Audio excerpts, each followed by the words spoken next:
하나님 오늘도 저와 여러분을 사랑하시고 영원한 축복의 계획 속에서 인도하고 계신 줄 믿습니다. 그 은혜와 축복을 누리는 저와 여러분 되시기 바랍니다. 하나님의 말씀은 요한복음 3장 16절, 17절의 말씀입니다. 봉독해 드립니다. 하나님이 세상을 이처럼 사랑하사 독생자를 주셨으니 이는 저를 믿는 자마다 멸망치 않고 영생을 얻게 하려 하심이니라. 하나님이 그 아들을 세상에 보내신 것은 세상을 심판하려 하심이 아니요 저로 말미암아 세상이 구원을 받게 하려 하심이라. 아멘. 기도하겠습니다. 하나님 은혜와 사랑과 복 주신 감사합니다. 이 땅의 삶이 하나님의 영원한 축복의 계획 속에 있음을 감사합니다. 예수 그리스도로 이 땅에 오셔서 십자가의 죽으심으로 그 놀라운 은혜와 사랑 속에 우리를 부르시고 자녀로서의 복된 삶 살아가게 하신 감사합니다. 그 은혜를 찬송하며 또 많은 영혼들에게 이 복음을 전달하는 우리의 삶이 되게 하여 주옵소서.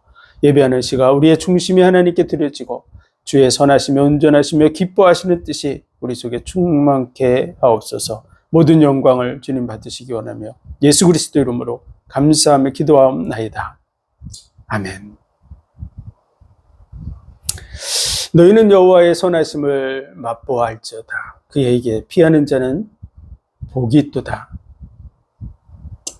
잠시 사는 이 땅의 삶, 나면서부터 많은 그러한 고통 속에서 태어나게 되죠. 눈물로 시작해서 눈물로 끝나는 그런 눈물의 골짜기라고 인생을 표현하고 있습니다. 우리가 걸어가는 이 땅의 삶의 길을 눈물 골짜기라고, 그곳에 많은 샘의 곳을 두셨다고 말씀하고 있습니다. 태어날 때 울면서 태어나죠. 그리고 이 땅에 태어날 때 많은 사람들의 눈물 속에서 아쉬운 그러한 작별을 하게 됩니다. 삶에 많은 고난들이 있는데 이 고난의 이유들을 정확하게 알지 못한다면 많은 사람의 삶은 헛되게 끝나게 됩니다. 그 부분을 잘 이야기하고 있는 것이 전도서인데요. 전도서의 시작을 보면 인생에 대해서 헛되고 헛되고 헛되고 헛되니 모든 것이 헛되다고, 그것을 이야기한 사람은 바로 솔로몬 왕입니다. 솔로몬 왕은 이 세상에서 지혜의 왕으로 알려져 있을 뿐만 아니라 인간이 누릴 수 있는 모든 부귀 영화 그리고 온갖 쾌락들을 다 누려봤던, 정말 이 세상에서 누릴 수 있는 모든 것을 다 누려봤던 사람 중에 하나입니다. 그래서 솔로몬 왕보다 더 많이 누린 그런 사람을 찾기가 힘들 정도죠. 예루살렘 성에서 은을 돌같이 여겼다고 그렇게 얘기합니다. 길거리에 은이 떨어져 있어도 줍지 않았다는 것이죠.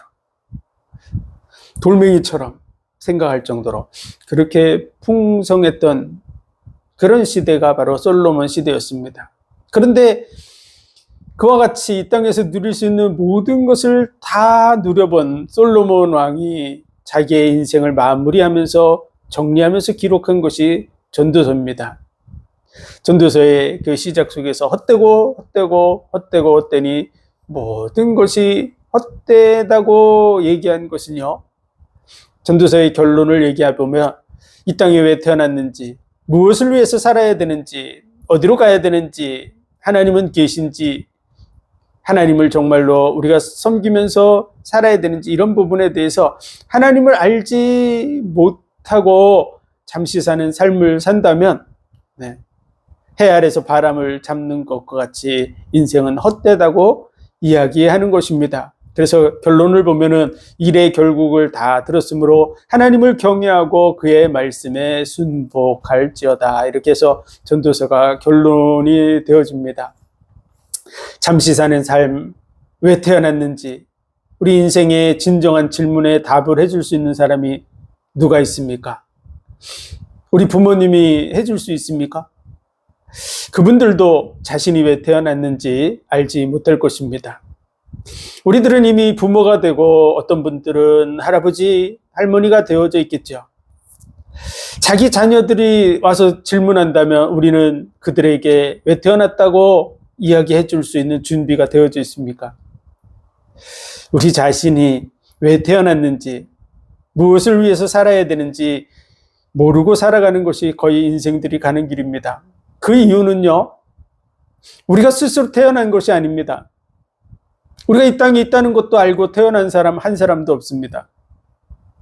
부모님을 통해서 우리가 이 땅에 태어났지만 사실은 부모님은 우리의 손가락 발가락도 만들 수 없습니다. 우리 자녀들이 손가락 발가락을 다쳐서 오면은 그것을 새롭게 만들어 넣어줄 수 있는 능력이 우리에게는 존재하지 않습니다. 우리는 오고 싶어서 온 게 아니에요. 우리를 이 땅에 보내신 분이 계십니다. 그분이 누군지 우리가 모르고 있을 뿐이죠. 온 우주 만물, 천지 만물을 보면 하나님의 능력과 신성이 분명히 보여 알게 되나니 그러므로 저희가 핑계치 못할지라고 로마서에 기록이 되어 있습니다.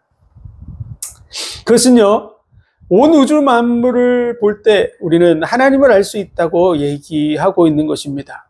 그러므로 하나님 앞에 서게 됐을 때 그 심판대 앞에서 나는 전혀 몰랐는데요 라고 말할 수 없다는 것입니다. 핑계할 수 없다는 것입니다. 왜냐하면 분명히 보여서 알게 되기 때문에 하나님이 계시다는 것, 그의 능력으로 이 모든 것이 만들어졌다는 것을 인정할 수 있는 것이 가득하다는 것이죠. 우리가 아는 온 우주 만물 어떻습니까? 우리는 우리의 삶이 어쩌다가 우연히 많은 일들이 벌어진다고 생각하고 있습니다. 길 가다가 탁 만나면 이게 참 우연히 이렇게 만날 수가 있나 이렇게 생각하고 그 만남을 기쁘게 생각하고 이런 경우들이 많죠. 뭐 어떤 특별한 것을 이렇게 얻게 됐을 때도 이게 우연인 것 같다라고 생각하는 경우가 많습니다. 그런데 우리가 아는 우주는 정확한 규칙이 있습니다. 해와 달과 별들이 얼마나 정확한 규칙을 가지고 있냐? 그러면 사람이 차고 다니는 전자시계만큼 정확한 규칙을 가지고 있습니다. 인간이 만든 아날로그 시계, 태엽 감아서 만드는 그런 아날로그 시계도 어느 정도 정확하지만 전자시계는 그보다 더 정확합니다. 온 우주가 사실은 그 전자시계만큼 정확합니다. 그래서 해와 달과 별들이 움직이는 그 주기를 정확하게 계산하면 그 1000년 전, 2000년 전, 5000년 전 그 시간들을 정확하게 맞출 수가 있습니다. 그냥 막 빗나가는 게 아니고 정확하게 몇천 년을 맞출 수가 있어요. 그 속에 우리가 살고 있고 그 해, 달, 별들을 보고 만든 게 달력입니다. 인간이 달력을 만들었기 때문에 달력에 오류가 있을 뿐이지 해, 달, 별에 오류가 없습니다. 정확한 질서가 있어요. 아주 큰 우주, 인간이 측량할 수 없는 우주도 질서 속에 있지만 아주 작은 세계도 질서 속에 있습니다. 그래서 원자와 전자가 이루어진 그 세계 속에서 화학 반응도 일어나는데 그 화학 반응도 똑같은 물질을 똑같이 화학 반응을 일으키면 똑같은 결과가 나오게 돼 있습니다. 인간이 그 시료를 만드는 게 잘못될 뿐이지 정확한 거를 하면 정확한 게 나오게 돼 있어요. 우리 인생도 하나님의 룰 속에 살고 있습니다. 우리 몸에 세포 하나하나가 만들어지는 것, 아주 지극히 작은 세계지만 우리는 만들 능력이 없습니다. 지구상의 생명체를 만드는, 세포를 만들 수 있는 기술을 가진 과학자는 존재하지 않습니다. 심지어는 죽어있는 세포, 완벽하게 구조가 갖춰져 있는 거죠. 핵도 갖춰져 있고 미토콘드리아도 갖춰져 있고 그 안에 들어있는 모든 기관들을 다 갖추고 있는 완벽한 세포임에도 불구하고 죽어있는 거는 살려내기 힘듭니다.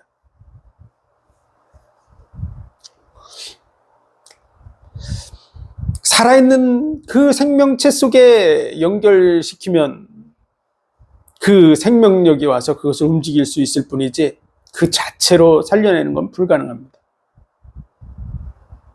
다시 말해서 인간은 세포 하나를 만들 수 없습니다.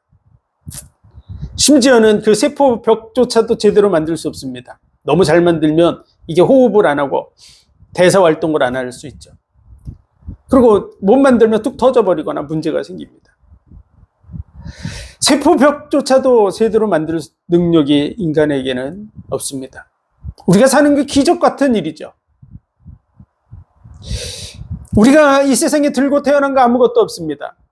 우리가 먹는 모든 식물들도 원래부터 있던 것을 우리가 활용해서 이렇게 저렇게 해가지고 그것을 짜집기 해서 만들어서 떡도 만들고 밥도 만들고 하는 것이지, 그 식물들을 들고 나온 사람 하나도 없습니다. 그 씨앗을 가져 나온 사람도 없습니다. 우리가 마시는 공기도, 땅도, 태양도, 이 지구도 우리가 만든 게 아닙니다. 이미 만들어져 있는 완벽한 속에 우리는 태어난 겁니다. 심각한 것이 없으면 우리는 절대 살 수 없습니다. 태양이 지금보다 훨씬 2배로 멀어져 있다면 우리는 다 얼어서 죽을 것입니다. 인간이 살 수 있는 완벽한 환경 속에 있기 때문에 사는 것이죠. 그런데도 북극과 남극은 지금도 얼어 있어서 많은 사람이 살 수 없습니다. 화성에서 살 수 있다. 거의 불가능합니다. 남극과 북극에서도 제대로 못 사는데 화성에 가서 산다. 그건 불가능합니다. 그러므로 우리가 하나님 앞에 설 때 우리는 하나님 앞에 핑계할 수 없다고 성경은 기록하고 있습니다. 더더구나 모든 인생들이 하나님을 인정하든 인정하지 않든, 영적인 세계가 있다고 하든 없다고 하든, 귀신이 있다고 하든 없다고 하든 상관없이 우리가 죽음을 맞이할 때 우리는 영혼의 세계로 들어가게 됩니다. 그가 이론적으로 부인을 했던, 과학적으로 부인을 했던, 철학적으로 부인을 했던, 사상적으로 부인을 했던 상관없이 우리의 몸에서 영혼이 빠져나갈 때 영혼의 세계가 열려지게 됩니다. 그리고 하나님이 계신 것과 천사들이 있는 것과 마귀가 있고 귀신들이 있다는 것을 확실하게 알게 됩니다. 많은 경험과 체험들을 통해서 그런 부분이 전해지고, 저도 그런 확실한 체험이 있습니다. 영혼의 세계로 들어갈 때 우리는 반드시 보게 됩니다. 거부할 수 없는 것이죠. 그리고 그 영혼의 세계에 들어가서 하나님 앞에 서게 될 때 우리는 핑계할 만한 그런 말도 만들어낼 수 없을 것입니다. 만물을 통해서도 핑계할 수 없지만 그 세계가 열리는 순간 우리는 얼음장같이 얼어붙고, 그리고 자신에게 주어질 영원한 멸망을 보든지, 하나님을 인정하고 받아들인 사람이라면 영원한 나라의 소망을 보게 될 것입니다. 우리는 왔던 곳으로 반드시 돌아간다는 사실을 꼭 기억해야 됩니다. 우리 선조들은 그것들을 늘 기억해서 어떤 분이 돌아가셨다는 표현을 썼죠. 이승을 떠났다고 그렇게 표현합니다. 그것은 남아있는 육체를 얘기한 것이 아닙니다. 육체는, 돌아가신 그 분의 육체는 그 방에 모셔져 있을 수 있습니다. 운목에다 이렇게 덮어놓고 이렇게 가려놨을 수 있습니다. 그 육체를 얘기한 게 아닙니다. 영혼이 왔던 곳으로 돌아갔다는 의미로 했던 것입니다. 이승을 떠났다는 것은 그의 육체를 얘기한다면 그 육체는 아직도 남아 있습니다. 이승에. 그의 영혼이 이 세상에서 저 세상으로 갔다고 얘기하는 것이죠. 우리 선조들은 이미 영혼의 세계에 대해서 인식하고, 그리고 그 영혼의 세계가 열리면 왔던 곳으로 돌아가야 된다고 생각한 것입니다. 우리도 돌아가야 됩니다. 우리도 이 세상을 떠나야 됩니다. 그것은 인간이 정한 룰이 아닙니다. 미국에서 정한 것도 아니고 국제연합에서 정한 것도 아니고 우리가 모여서 정한 것도 아닙니다. 우리 조상들이 정해서 그렇게 된 것도 아닙니다. 이 세상을 떠나가게 된 그 배경 속에는 보이지 않는 악한 영이 존재합니다. 하나님께서는 천지 만물을 창조하시고 사람이 거하게 하시려고 지으셨다고 이사야 45장 18절에 기록되어 있습니다. 창세기 1장에 보면 하나님이 모든 만물을 다 지으시고 사람을 지으시면서 이 모든 만물을 다스리고 정복하게 하자고 말씀하셔서 사람에게 주셨습니다. 그래서 하늘에 나는 것, 땅에 기는 것, 물속에 있는 모든 것을 다스리고 정복하게 하자 하셔서 인간만이 하늘에 나는 것, 땅에 기는 것, 물속에 있는 것을 활용하고 다스리고 그것들을 움직여 나가는 그런 일들을 합니다. 지구상의 그 어떤 생물체도 하늘에 나는 것, 땅에 기는 것, 물속에 있는 모든 것을 다 움직이면서 살고 있는 존재는 없습니다. 인간만이 그 일을 하고 있는 것이죠. 하나님의 은혜 속에서 하나님의 형상대로 지어져서 우리가 이 땅에 거한다고 하는 사실을 우리는 확실히 믿어야 될 것입니다. 그것을 믿을 수 있느냐 없느냐 하는 부분이 큰 관건이죠. 많은 사람들이 은연중에 무의식 중에 자신을 만드신 분 창조주를 찾습니다. 그리고 많은 종교들이 만들어지죠. 그런 종교들 속에서 정말 하나님을 만난다고 하는 것은 쉬운 일이 아닙니다. 하나님을 알 수 있도록 우리에게 언약을 주셨습니다. 인간을 창조하셨을 때부터 언약을 주셨죠.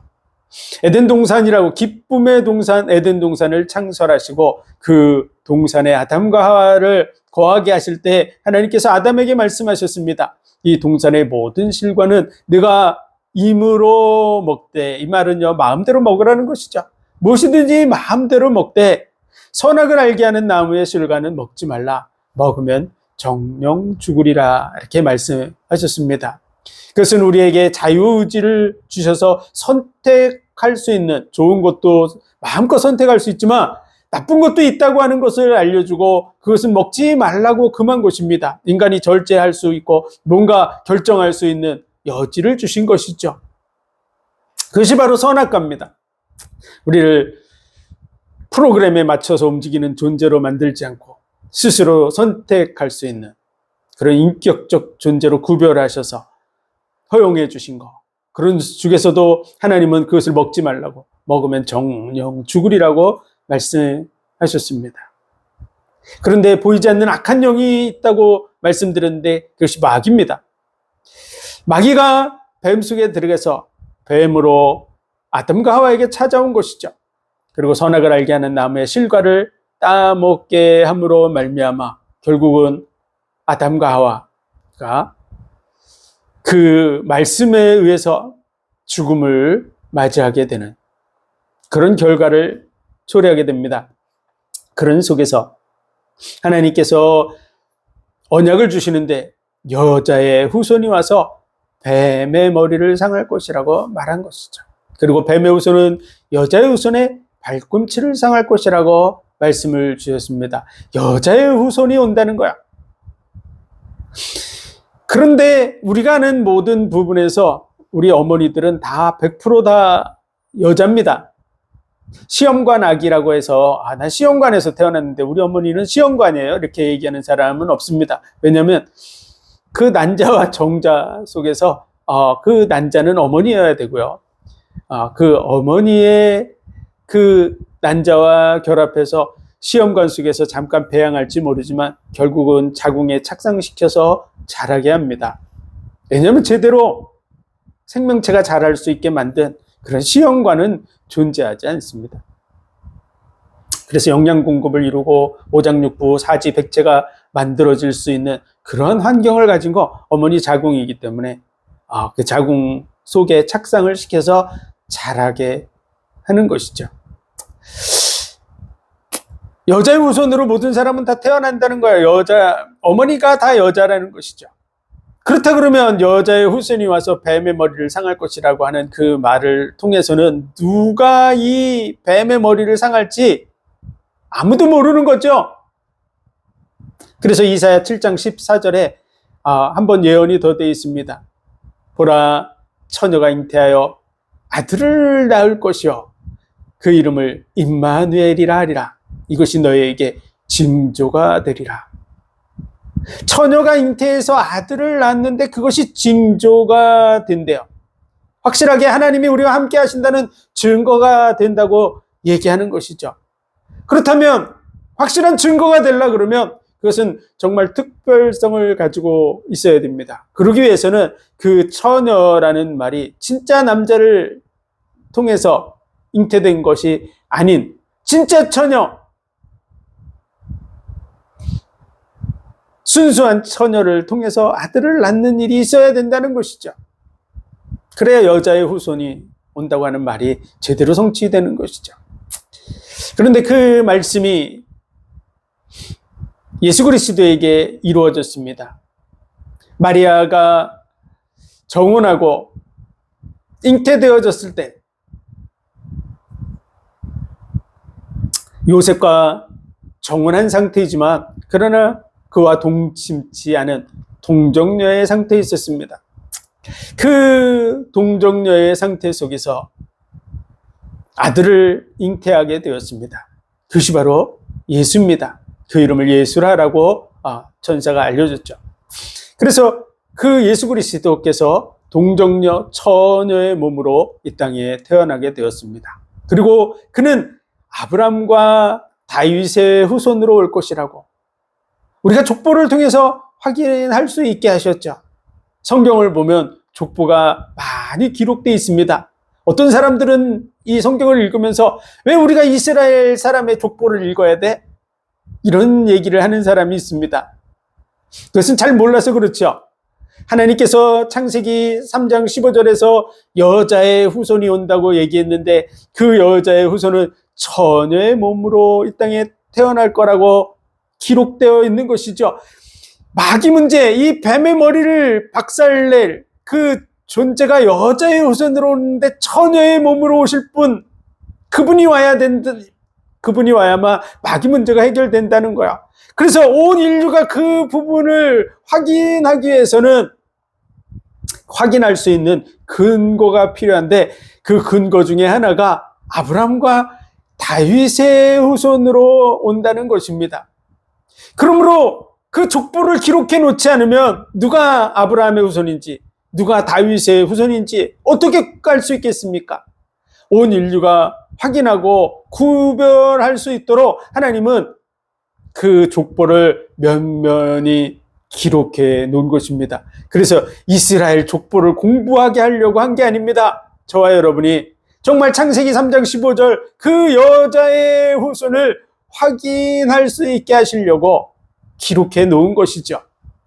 이스라엘의 족보는 더 많습니다.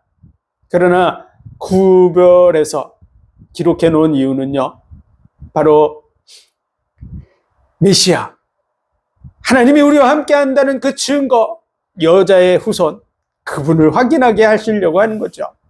그리고 그의 태어날 곳도 하나님은 말씀해 주셨습니다. 베들레헴 에브라다야, 유대의 고을 중에 작을지라도 이스라엘을 다스릴 자가 내게서 내게로 나올 것이라. 그는 상고의 태초엔이라 라고 기록해 놓았습니다. 왜 기록해 놨을까요? 우리로 이스라엘의 지명, 지도를 공부하라고 한 걸까요? 대한민국도 다 모르는데 뭘 이스라엘을 공부해? 우리가 그렇게 얘기할 필요가 없습니다. 그것은요, 우리가 언젠가는 죽음을 맞이하고 영원한 멸망 속으로 가도록 되어져 있어요. 그래서 그 영원한 멸망, 마귀의 소나기에서 빠져나오기 위해서는 바로 여자의 후손이 와야 되는데 그 여자의 후손이 누군지를 확인하고 우리로 구원받을 수 있게 하려고 그분의 오실 곳이 어딘지를 우리에게 기록해 놓은 것이죠. 그래서 성경에 많은 지명들이 나오고 그리고 그 중에서 베들레헴이 나타나 있는 이유는요, 우리로 확인하게 하려는 것이죠. 그래서 예수님의 나심에 대해서 확인하고, 이분이 정말 아브라함과 다윗의 후손으로 오셨고 그리고 베들레헴에서 태어나셨구나. 그리고 처녀 몸에 이렇게 나시게 되었구나 라고 하는 것을 확인하게 하려는 것이죠. 그리고 그 메시아의 오심에 대해서 이스라엘에게는 하나님께서 절기를 지키게 하셨습니다. 우리가 이스라엘 절기를 공부해야 돼? 대한민국 절기를 공부해야지. 그렇게 생각하면 안 됩니다. 그것은 어느 나라의 절기를 공부하게 하려고 하는 게 아닙니다. 우리로 하여금 오신 메시아가 누군지를 확인하게 하려는 것이죠. 이스라엘의 절기는, 첫 번째 절기는 유월절입니다. 유월절은요, 사망의 신이 그 집을 넘어간다는 뜻에서 흐를 유자를 써서 흘러서 넘어간다. 유월절이라고 얘기하는 거죠. 6월달이 아닙니다. 6월, 7월 할 때 6월이 아닙니다. 흘러서 넘어가는 6월절 절기를 이스라엘에게 지키게 한 것입니다. 그런데 그 6월절 절기에는 양의 피를 좌우 문설주에 바르고, 그리고 그 안에서 쓴나물과 무교병과 양고기를 먹는 그 집에 사망의 신이 넘어가는 그러한 일이 있었던 것을 절기로 지키게 하는 것이죠. 그래서 6월절 절기, 그 양의 고기를 먹는 사람, 그 사람에게 사망이 지나간다고 하는 것을 우리로 알 수 있게 하신 것입니다. 그날에 예수님이 나무에 달려서 돌아가신 줄 믿으시기 바랍니다. 6월절 어린 양. 그래서 세례 요한은 예수 그리스도를 향해서 보라, 세상 죄를 지고 가는 하나님의 어린 양이로다 라고 말씀하신 것입니다. 우리가 왜 영원한 멸망 속으로 가야 됩니까? 라는 질문에 대해서 그 첫 번째는요, 마귀가 있기 때문에 그렇습니다. 옛뱀, 이 마귀라고 하는 존재, 에덴 동산에서 뱀으로 찾아와서 아담과 하와를 속였던 그 뱀, 옛날의 그 뱀은 요한계시록 12장 9절에 보면 옛뱀, 큰 용이 내어 쫓겼는데 그 옛뱀이라고 말하고요, 마귀라고도 하고 사단이라고도 하며 온 천하를 꿰는 자라. 온 천하를 속이고 돌아다니는 이 마귀가 인간에게 역사에서 결국은 그 마귀 손 안에 있는 것이죠. 그래서 내가 많은 죄를 짓지 않고 그래도 열심히 선하게 살았는데 왜 지옥에 가야 되냐요? 라고 하는 질문에 대해서 우리의 그런 죄악 때문에만 우리가 가는 게 아닙니다. 우리가 마귀에게 팔려서 마귀의 손아귀 안에 있다고 하는 거야, 첫 번째가. 아무리 저와 여러분이 노력해도 마귀의 손에서 벗어날 수 없습니다. 인간의 방법으로는 해결할 수 없기 때문에 하나님이 여자의 후손이 와서 해결한다고 말한 것이죠. 그러므로 인간이 해결할 수 없다는 것을 아는 사람은 메시아를 기다리는 거야. 그리고 그분이 누군지를 확인하는 것이죠. 그 6월절 어린 양 예수 그리스도가 바로 우리의 세상 죄를 다 짊어지시고 십자가에 못 박혀 죽으신 줄 믿습니다. 우리가 마귀의 손 아래 떨어진 이유는요, 바로 죄 아래 팔렸기 때문에 그렇습니다. 그래서 첫 번째로는 우리는 마귀를 해결할 수 없어요. 그 손에서 절대 벗어날 수가 없어요. 아무리 몸부림쳐도 우리는 마귀의 손아귀에서 벗어나지 못하게 되어 있습니다. 우리의 힘으로는 못 벗어나는 것이죠. 그리고 두 번째로는 우리 죄 문제를 해결할 수 없어요. 이 죄의 값은 사망입니다. 죄를 진 자는 하나님과 함께 할 수 없어요. 하나님으로부터 단절되게 되어 있는 것이죠. 그것을 사망이라 그럽니다. 우리의 육체와 영혼이 단절되는 것, 우리의 육체에서 영혼이 빠져나가는 걸 죽음이라고 말하죠. 그 육체의 죽음이에요. 그런데 우리의 영혼의 죽음은 생명의 근원이신 하나님과 우리가 하나가 되지 못하는 거예요. 하나님으로부터 단절된 것이 두 번째 영혼의 죽음입니다. 그래서 우리의 죄로 인해서 결국 우리는 그 죄값을 받게 되고 그리고 영원한 죽음 속으로 가게 된 것이죠. 그 죄값을 우리가 해결하려면 우리가 죽어야 되는데 우리가 죽어서는 더 이상 소망이 없습니다. 다시 살아날 수 있는 능력이 우리에게는 존재하지 않습니다. 그러므로 그 죄값을 해결할 자를 하나님이 말씀하신 것이요. 그분이 바로 여자의 후손으로 온다는 거야. 그리고 이스라엘 사람들은 죄를 질 때마다 희생 제물을 드리도록 하나님께서 말씀을 통해서 확인한 거죠. 그래서 죄를 지면 그의 죄에 대해서 피를 흘려야 돼. 그 피에게 생명이 있다고. 그래서 생명을 대신해서 내가 죽어야 되는 것에 대해서 다른 대속제물이 죽는 그런 일들을 보여주신 것이죠.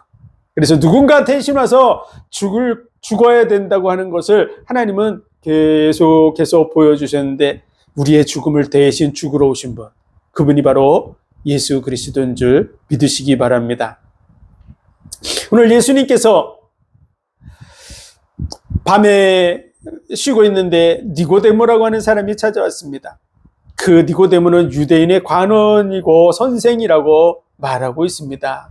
그는 랍비라고 하는 그런 마땅히 이스라엘 백성들을 인도해야 될 그런 사람이죠. 그런데 그가 밤에 예수님을 찾아왔습니다. 그랬더니 예수님께서 사람이 거듭나지 아니하며 하나님의 나라를 볼 수도 없고 들어갈 수도 없다고 얘기하신 것이죠. 그랬더니 니고데모는 생각하기를, 아니 내가 나이가 이렇게 많은데 어떻게 내가 어머니 뱃속에 다시 들어갔다 나올 수가 있습니까? 거듭난다고 하는 예수님의 그 말은 다시 태어난다는 말의 의미를 갖기 때문에 니고데모가 그렇게 얘기한 겁니다. 근데 예수님께서는 이렇게 말씀하신 것이죠. 네가 얘기한 것은 육체 얘기를 한 것이고 내가 말하는 것은 영적인 얘기를 하는 것이다 라고 말하는 것입니다. 그래서 육으로 난 것은 육이요 영으로 난 것은 영이다. 영적으로 다시 나야 된다고 말해주고 있는 것입니다. 육체로 어머니 뱃속에 들어갔다가 다시 태어나는 것, 니고데모가 한 말처럼 불가능한 얘기죠. 어떻게 그런 일이 있습니까? 라고 말하는 것이 당연한 것이죠. 예수님께서 말한 것은 영적으로 우리가 다시 태어나는 것을 얘기한 것입니다. 그랬더니 니고데모가 어떻게 그런 일이 일어날 수 있습니까? 라고 질문하는 것이죠. 예수님께서는 바람이 힘으로 불 때 어디서 와서 어디로 가는지 알지 못한 같이 성령으로 난 사람도 그와 같다고, 성령으로 다시 나야 된다고 말씀해 주고 있는 것입니다. 성령으로 다시 나는 방법이 뭘까요? 예수님께서 그 부분에 대해서 니고데모에게 말합니다. 네가 이스라엘의 관원이면서 이러한 일을 알지 못하느냐? 이걸 모르냐고 이렇게 질문하는 거예요. 이건 굉장히 중요하다는 얘기입니다. 왜냐하면 다시 나지 않으면 하나님의 나라를 볼 수도 없고 들어갈 수도 없습니다. 인도자들, 영혼들을 정말 인도하고 제대로 살려낼 수 있는 그러한 스승의 자격을 가지고 있는 사람이라면 당연히 알고 있어야 되는 그런 내용이 바로 우리가 어떻게 성령으로 거듭나느냐 하는 것을 알고 있어야 됩니다. 그래서 예수님께서 모세가 광야에서 구리뱀을 든 것 같이 인자가 높이 들려야 하리라. 우리가 다시 태어나기 위해서는요, 첫 번째 사람이 죽어야 다시 태어날 수 있죠. 첫 번째 사람이 살아있는 상태에서 두 번째 사람이 태어날 수는 없습니다. 그 산 사람이 계속 이어지고 있는 것이죠. 첫 번째 사람이 죽어야 됩니다. 우리가 죽어야만 죄 문제를 해결할 수가 있습니다. 근데 우리는 죽으면 소망이 없다고 하는 걸 누구나 다 잘 알고 있습니다. 우리 다시 살아날 수 있는 능력이 없어요. 그렇기 때문에 하나님은 죄가 있는 사람의 그 죄 문제를 해결하기 위해서 대속제물을 계속해서 드리도록 해서 이스라엘 백성들은 수천 년 동안 수천만의 그 양과 염소와 송아지 또 비둘기를 대신 죽이면서 누군가 대신 죽어야 된다는 것을 계속해서 확인한 것이죠. 누군가 내 대신 죽어야 죄 문제가 없어져 라고 하는 것을 계속해서 시행했던 것입니다. 그 부분에 대해서 예수님이 얘기해 주는 거죠. 예수님이 바로 세상죄를 지고 가는 하나님의 어린 양으로서 인자가 높이 들려야 하리라. 예수님이 십자가에 못 박혀 죽으실 것을 미리 말씀하고 있는 것입니다. 내가 너를 대신해서 희생제물이 되어져서 세상 죄를 짊어진 하나님의 어린 양이 되어서 죽어야만 내가 죽은 것이 되고, 그리고 그를 믿는 자들에게 하나님의 의가 전가됩니다. 그를 믿는다고 하는 것은 그를 믿음으로 받아들이는 것이죠. 그래서 인자가 높이 들려야 하리라. 그리고 저를 믿는 자마다 영생을 얻는 것이라고. 그것이 바로 거듭남입니다. 예수 그리스도를 믿을 때. 요한복음 1장 12절에 영접하는 자 곧 그 이름을 믿는 자들에게는 하나님의 자녀가 되는 권세를 주셨으니 이는 혈통으로나 육정으로나 사람의 뜻으로 나지 아니하고 하나님의 뜻대로 난 자들이니라. 우리가 거듭난다고 얘기하는 거예요. 다시 태어나. 어떻게 태어나야 됩니까? 하나님의 아들로 태어나야 될 줄로 믿습니다. 하나님의 아들이 아니면 누굽니까? 우리는 마귀 자녀가 돼 있는 거죠. 마귀의 소나기에 속해 있어요. 마귀의 종로로 타면서 살게 돼 있고 마귀가 가는 곳으로 가게 되는 것이죠. 그래서 우리가 죄 때문에 마귀의 손 아래 놓여 있는데, 마귀에게 팔린 바 되었는데, 거기서 벗어나는 방법은요, 우리를 대신해서 죽은 대속제물 대신 예수 그리스도, 그분의 죽으심을 통해서 우리 옛사람이 죽고, 그를 믿음으로 받아들임으로 인해서, 믿음으로 받아들이는 그 순간에 양자의 영 성령이 우리 속에 들어와서 우리가 하나님의 자녀가 되고 하나님의 자녀로서 다시 태어나게 되는 줄 믿으시기 바랍니다. 그래서 오늘 말씀은 그 말씀 위에 기록되어 있는 거예요. 그래서 하나님이 세상을 이처럼 사랑하사, 이처럼이라고 하는 것은요, 우리가 마귀 손에 팔려서 죄의 값으로 인해서 죽어야 되는데 그 죄값을 해결하기 위해서 예수 그리스도께서 나무에 달려서 죽게 되는, 희생제물이 되는 이러한 일을 통해서 우리를 구원한다는 거야. 그래서 하나님이 세상을 이처럼 사랑하사 독생자를 주신 줄 믿으시기 바랍니다. 자기의 생명을 내어주기까지 우리를 사랑하신다고 말씀하는 거야. 생명을 내어주기까지 사랑하셔서 독생자를 주신 줄 믿으시기 바랍니다. 그래서 이는 저를 믿는 자마다 멸망치 않고 영생을 얻게 하려 함이라. 하나님을 믿고 그 은혜 속으로 들어가게 될 때 우리가 영원한 생명을 얻게 되는 줄 믿으시기 바랍니다. 그것이 바로 진정한 거듭남이에요.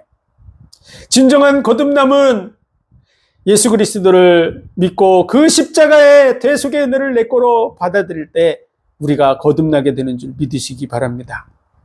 그래서 그 거듭남의 절기, 그 일을 성취하는 그 절기가 바로 유월절이에요.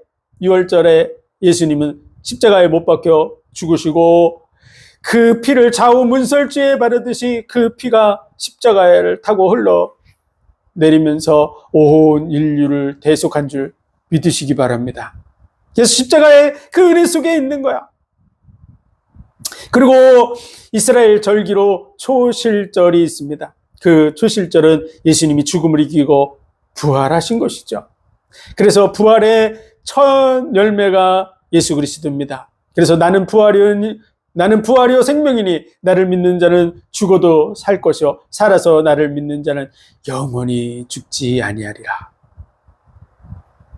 이스라엘의 절기를 공부하는 이유는요, 내가 내 영혼이 구원받는 길, 이 마귀 손에서 벗어나서 영원한 지옥의 형벌 속에서 빠져나오고 영원한 이 죄의 문제를 어떻게 해결할지를 확인하기 위해서 하나님이 이 메시아의 죽음, 우리 죄를 해결하고 거듭남, 영생을 얻는 그 길을 보여주는 그 길로 이스라엘의 절기를 확인하게 한 거예요.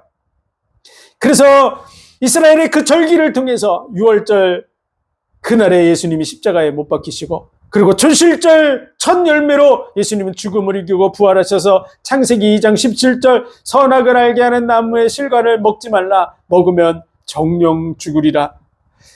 선악과를 먹은 모든 그 후손들이 다 망하게 됐는데 그 죽음의 문제, 영원한 죽음의 문제, 그 문제가 해결됐다는 증거가 예수님이 죽음을 이기고 부활하신 것인 줄 믿으시기 바랍니다. 온 인류 역사 속에서 부활을 한다고 하는, 부활했다고 하는 얘기를 우리는 확인할 수 없습니다. 그 부활의 증거를 가질 수가 없습니다. 많은 종교들이 있지만 부활을 얘기하는 종교는 거의 없습니다. 왜 그럴까요? 부활을 얘기하려고 그러면 부활을 실제로 해야 되는데 실제로 부활을 할 수가 없기 때문에 그렇죠. 그래서 대부분의 종교는 부활을 얘기하지 않습니다.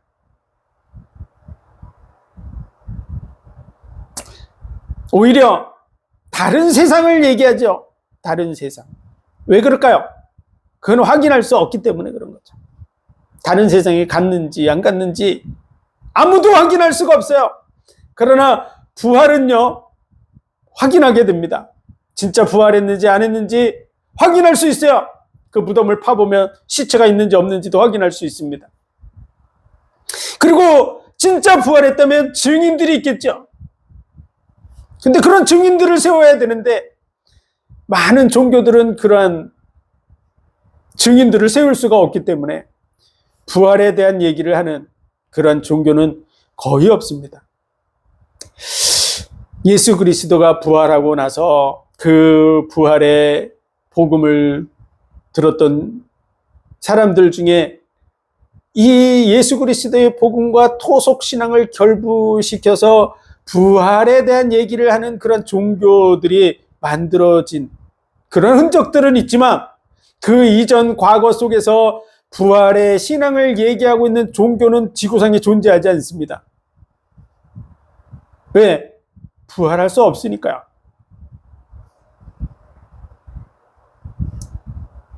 예수님이 부활의 첫 열매가 되신 줄 믿으시기 바랍니다.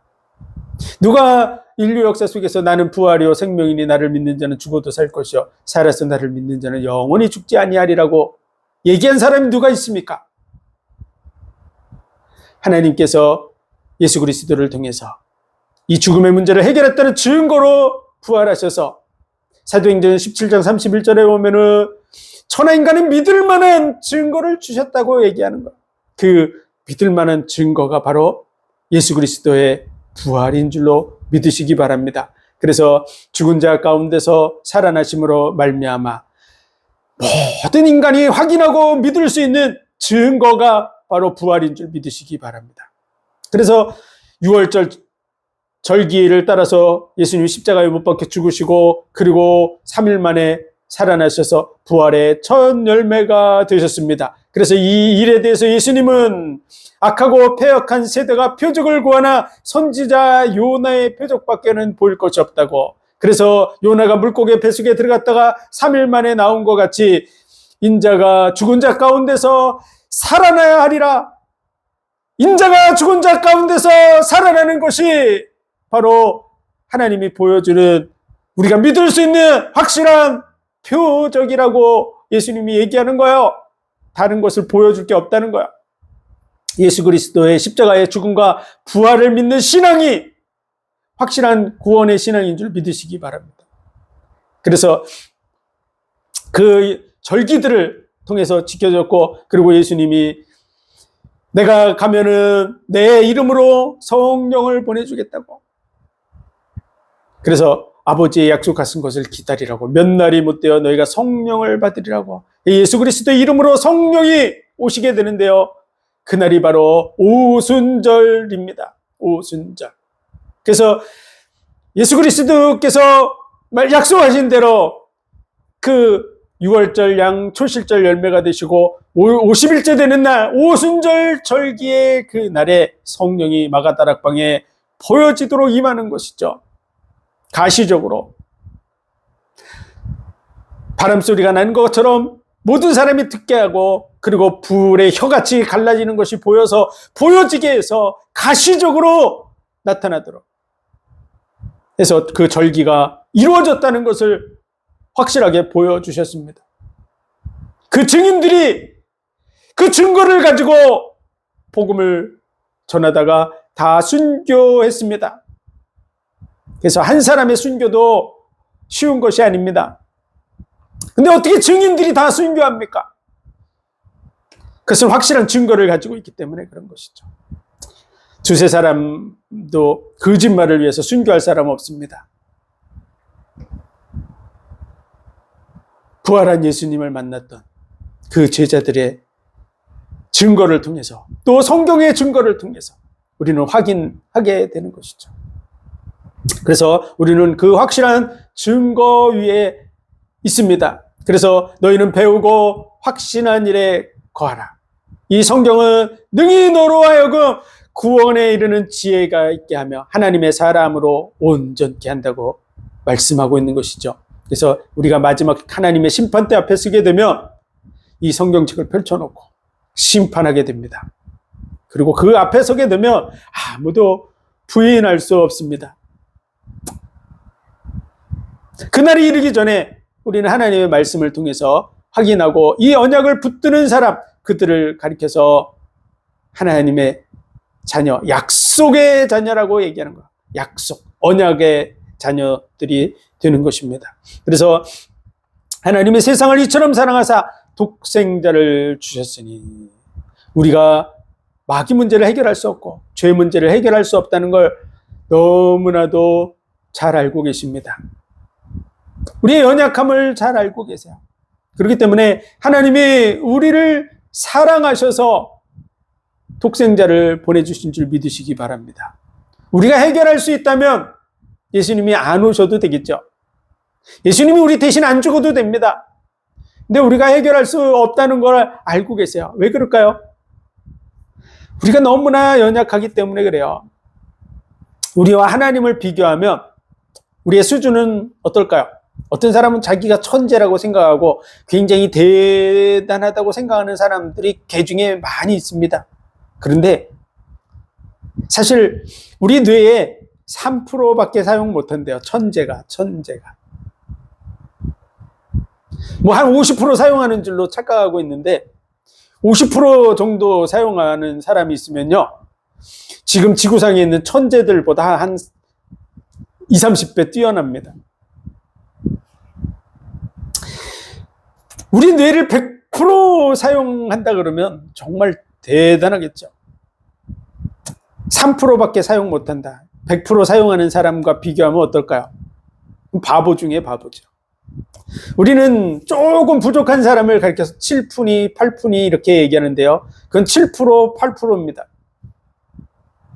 3%하고 비교가 안 되죠. 7푼이, 8푼이라고 얘기하는 그 정도 3%, 7%, 8% 사용하는 사람이라면 네, 그분은 아주 천재 중에 천재입니다.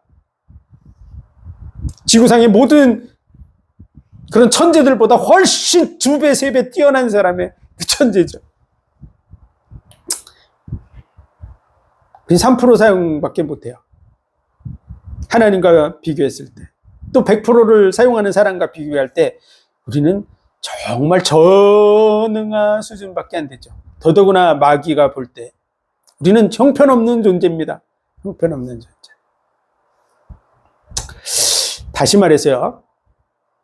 우리 어른들이 볼 때 애기들이 하는 걸 보면 어떻게 보면 형편없죠. 뭐 제대로 밥을 못 먹어서 밥 숟가락질도 못 하잖아요. 자기 입에다 집어넣지 않고 얼굴에다 이렇게 막 쳐바르는 이런 일들을 하죠.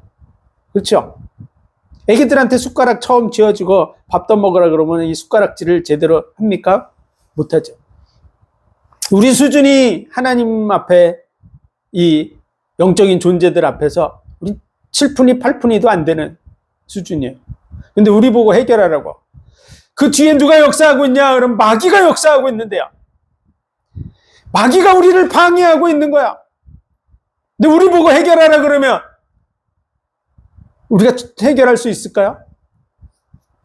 꼭 2살짜리, 3살짜리하고 지금 태권도 선수하고 겨뤄가지고 네가 한번 이겨봐라 얘기하는 거고 똑같은 거죠. 말도 안 되는 얘기죠. 그렇기 때문에 하나님이 이 문제를 대신 해결해 주려고 말씀이 육신이 되어서 신이 이 땅에 오셔서 우리의 죄를 짊어지시고 십자가에 못 박혀 죽으신 줄 믿으시기 바랍니다. 그 이유는요, 우리를 사랑하기 때문에 그런 거예요. 우리가 자녀들이 지나가는데 개가 나타나면 야, 네가 가서 좀 싸워봐라 이러는 부모가 누가 있습니까? 그런 일을 한다. 예를 들어서요, 3살짜리, 4살짜리에게 큰 개가 저기서 하고 다가오는데 야, 네가 가서 좀 싸워봐. 네가 좀 해결을 해봐. 이렇게 보내는 부모가 있다 그러면요, 우리는 자녀 학대 죄로 고발할 겁니다.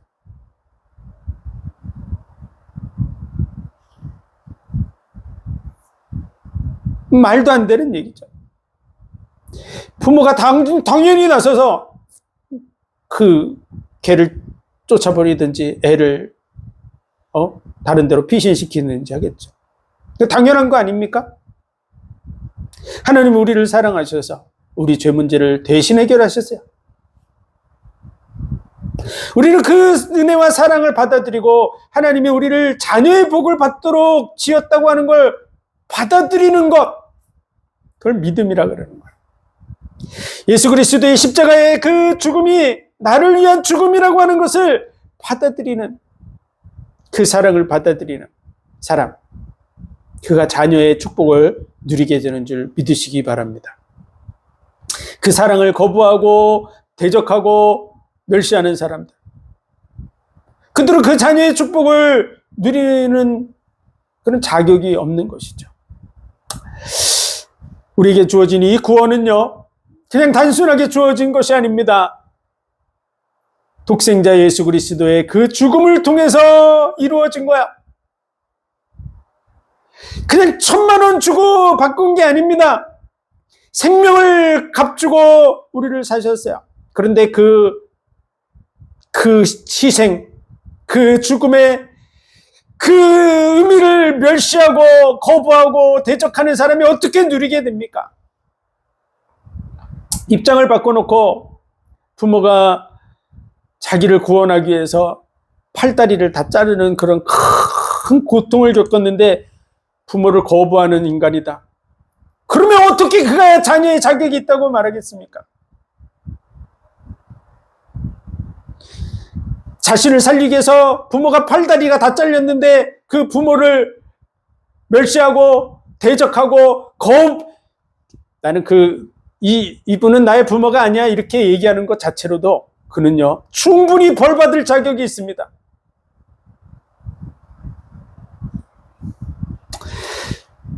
팔다리가 잘린 수준이 아니고 못 박혀서 온몸에 물과 피를 다 쏟음으로써 생명을 완전하게 내어줌으로 우리를 구속하시는 그 은혜를 베풀어 주셨는데, 그 은혜를 거부하는 것 그 자체가 영원한 멸망을 받을 충분한 근거가 된다고 하는 사실을 우리는 알아야 됩니다. 확인해 보지도 않고.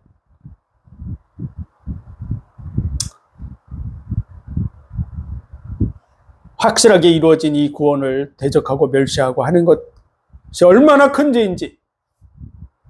여러분, 지구상에 구원받지 못할 죄가 딱 한 가지 있는데요, 그것은요, 바로 하나님이 자기 생명을 내어줌으로 이룩한 이 구원의 은혜를 저버리는 거야.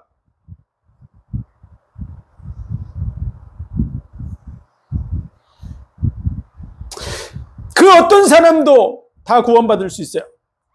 예수님 좌우편에 강도예요. 도적이 아니에요. 도둑질하다가 걸린 게 아니에요. 살인하고 도적질하고 하는 그 강도가 좌우편에 매달렸는데 그 중에 한 사람이 예수님께 고백했어요. 저는 우리와 같은 죄를 지은 분이 아니다. 그러면서 주여 당신의 나라에 이를 때 나를 기억하옵소서. 그가 그 자리에서 구원받은 줄 믿으시기 바랍니다. 너가 오늘 나와 함께 낙원에 있으리라. 죄 때문에 지옥에 간다고요? 죄 때문에 지옥에 가는 게 아니에요. 예수 그리스도를 거부하고 대적하고 멸시하고 그 은혜를 저버리기 때문에 지옥에 간다고 하는 사실을 알아야 됩니다. 우편 강도는 특별 케이스라고 하나님의 법이 공평하지 않고 특별 케이스가 있다고 얘기하는 것 자체가요, 하나님의 법을 정말 엉망으로 얘기하고 있는 거야. 어떻게 그렇게 얘기할 수 있습니까? 하나님의 법이 공평하다고.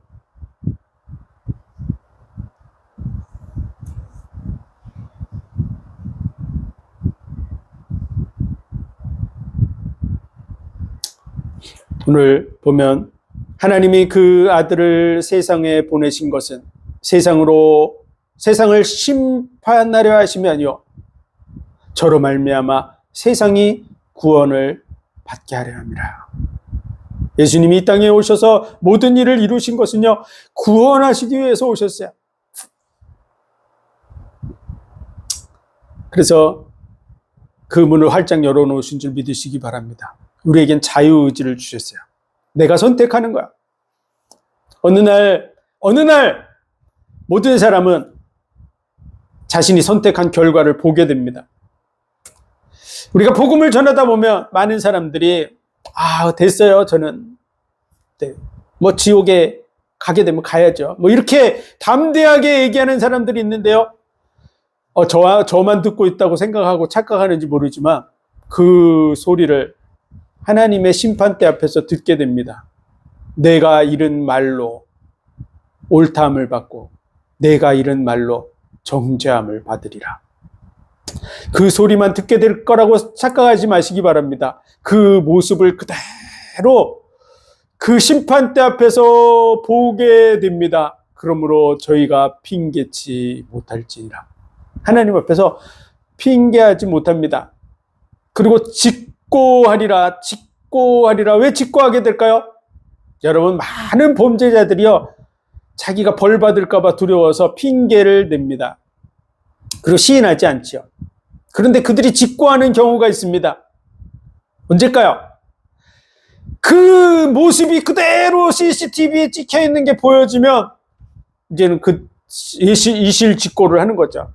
제가 이래저래 해서 이 사람은 어쩔 수 없이 죽였습니다. 이런 식으로. 여러분, 하나님의 심판대 앞에 서게 될 때 여러분이 하는 말소리만 들을 뿐 아니라 여러분이 하는 모습도 다 보게 됩니다.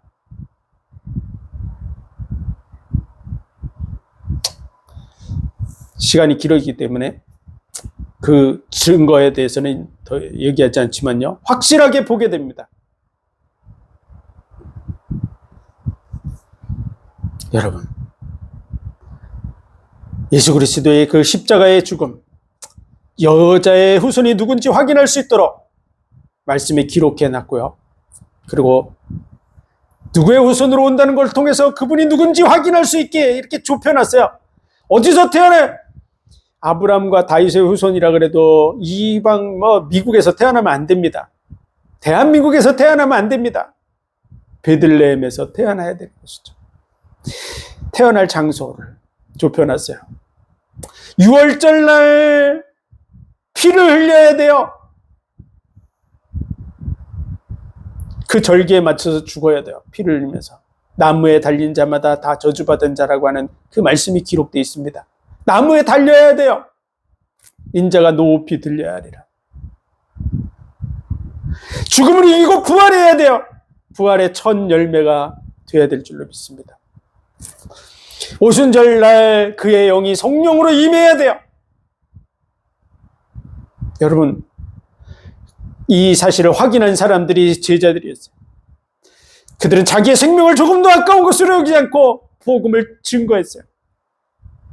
이 언약의 말씀을 확인하시고 그 구원의 은혜 속에 서시기 바랍니다. 여러분이 거부하면 갈 곳은 한 곳밖에 없어요. 마귀와 그 사자들을 위해서 예비된 영영한 불에 들어가라. 하나님이 사랑의 하나님인데 우리를 불 속에 집어넣을 수 있겠어요? 그렇지 않습니다. 하나님이 말씀하신 것은 변개치 아니하는 줄 믿으시기 바랍니다. 슬피 울며 이를 갈미 있으리라. 여러분, 하나님의 말씀을 여러분이 그냥 가볍게 자기 멋대로 해석하는 거 옳지 않습니다. 말씀을 정확하게 이해하고 확인하고 예수 그리스도를 믿는 그 믿음 안에 구원의 축복 속으로 들어가시기를 축원드립니다. 그리고 많은 사람들을 이 언약을 확인할 수 있도록 도와주는 그런 삶을 살아야 될 줄로 믿습니다. 그 축복을 누리면서 살아가시기를, 그래서 주변에 많은 사람들과 함께 천국의 축복을 누리시기를 주의 이름으로 축원드립니다. 기도드리겠습니다. 하나님 은혜와 사랑, 복 주신 감사합니다. 잠시 사는 이 땅의 삶이 영원한 복을 누리게 하시려고 인도하는 삶인 줄 믿습니다. 이 예수 그리스도의 십자가의 은혜, 메시아의 언약의 성취, 이스라엘을 통해서 절기를 통해서 알려주신 이 구원의 은혜, 이 사실을 정확하게 확인하고 이 믿음 속에서 많은 사람들을 이 복음과 은혜 속으로 인도하는 복된 삶을 살아가게 하여 주옵소서. 모든 영광을 주님이 받으시기 원하며 예수 그리스도 이름으로 감사하며 기도하옵나이다. 아멘.